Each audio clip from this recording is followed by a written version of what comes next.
Life, culture and current events from a biblical perspective. 2020 with Neil Johnson on Vision.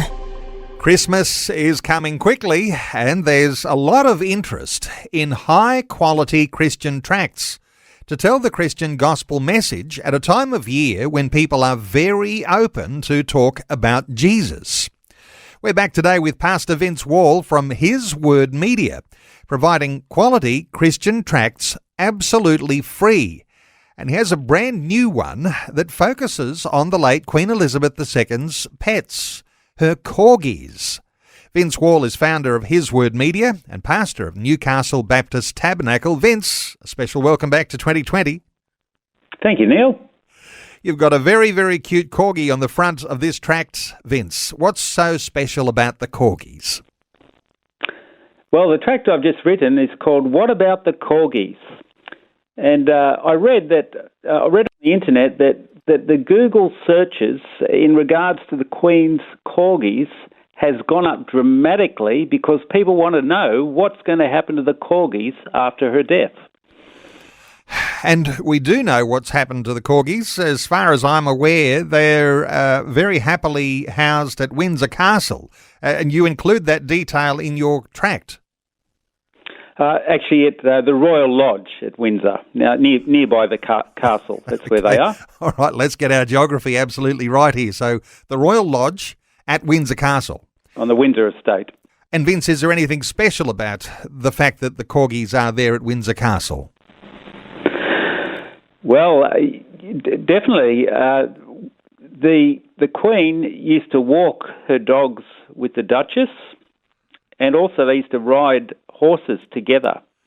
And I guess the Queen would have made arrangements with her to make sure that the Corgis can stay on there at that beautiful place in Windsor. So what is it that came across your mind here, Vince, when you recognised the Queen's love for animals, whether it be horses or Corgis, and connecting that to a way to be able to share the gospel message? Well, in writing this tract, this is a clear sentence. I say in the tract, when Queen Elizabeth died, she left everything behind, including her Corgis, her crown, her carriages, and her castles. But more importantly than all her possessions, the Queen left behind something of much greater value for all to share. And she did that when she spoke her annual Christmas addresses. And in the year 2000, the Queen stated this in her Christmas address. She said, "To many of us, our beliefs are of fundamental importance. For me, the teachings of Christ and my own personal accountability before God provide a framework in which I try to live my life. I, like so many of you, have drawn great comfort in difficult times from Christ's words and example." That was just in 2000, but in 2014 she said this: "For me, the life of Jesus Christ, the Prince of Peace, whose birth we celebrate today, is an inspiration and an anchor in my life, a role model of reconciliation and forgiveness. He stretched out his hands in love, acceptance, and healing." So connecting the Corgis, because they're left behind, with the Christmas messages that the Queen delivered faithfully every year and shared of her own heart in those Christmas addresses, it gives an opportunity to connect the Corgis with Christmas and the Christmas message. That's exactly right. But also I draw on what was said at her recent funeral.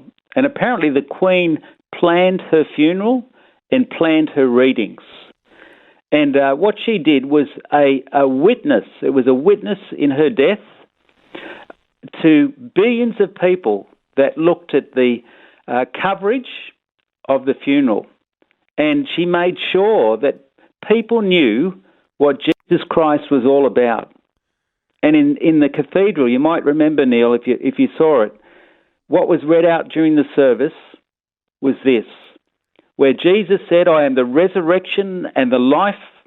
He that believeth in me, though he were dead, yet shall he live.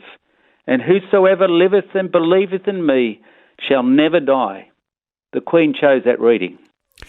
In fact, the funeral was full of wonderful Christian content, biblical foundation, and knowing that the Queen actually was the one who orchestrated what would be said at the funeral is very, very powerful. And those words, some people, interestingly, isn't it, Vince, that some people, those words have just gone over people's heads and they might not have heard. Others will have been listening very intently and hearing the words of Jesus, because when he says those words, "I am the resurrection and the life, he that believes in me, though he were dead, yet shall he live, and whoever lives and believes in me shall never die." Those are such powerful words that orchestrate the grace and love of God for every believer.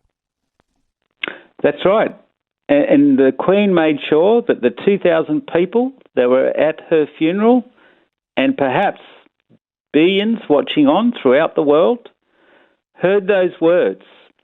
But also, the readings that she chose reminded people that there were greater mansions even beyond her earthly palaces. Because again, quoting from her funeral, the words of Jesus, "Let not your heart be troubled. You believe in God, believe also in me. In my Father's house are many mansions. If it were not so, I would have told you. I go to prepare a place for you."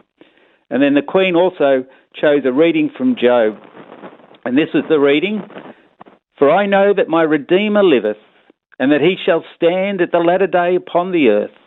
And though after my skin worms destroy this body, yet in my flesh shall I see God."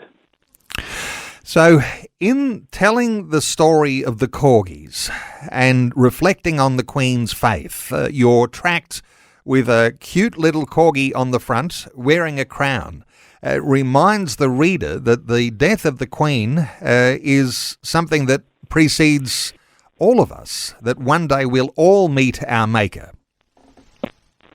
That's exactly right, and that's what the tract brings out. But the tract brings out the good news that God himself became our Redeemer, and when Jesus Christ left his heavenly throne to die on the cross at Calvary for all our sins, rising again on the third day, we too can dwell in heavenly mansions, far superior, by the way, than Buckingham Palace or Windsor Castle.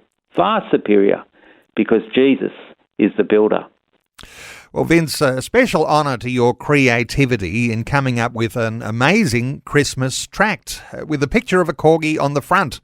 Vince is the founder of His Word Media, and their objective is to provide absolutely free of charge, no strings attached, free, high-quality Christian tracts so that you can hand a tract like that to someone you know, a neighbour, a friend, a work colleague, and that they will be introduced to Jesus because of the message that is contained in that tract. So for listeners to get a hold of this tract for Christmas, you might need to get in quickly, but you can go to hiswordmedia.com and ask for the Corgis tract. And you can make a donation there. It's encouraged if you can make a donation. Otherwise, those tracts free of charge.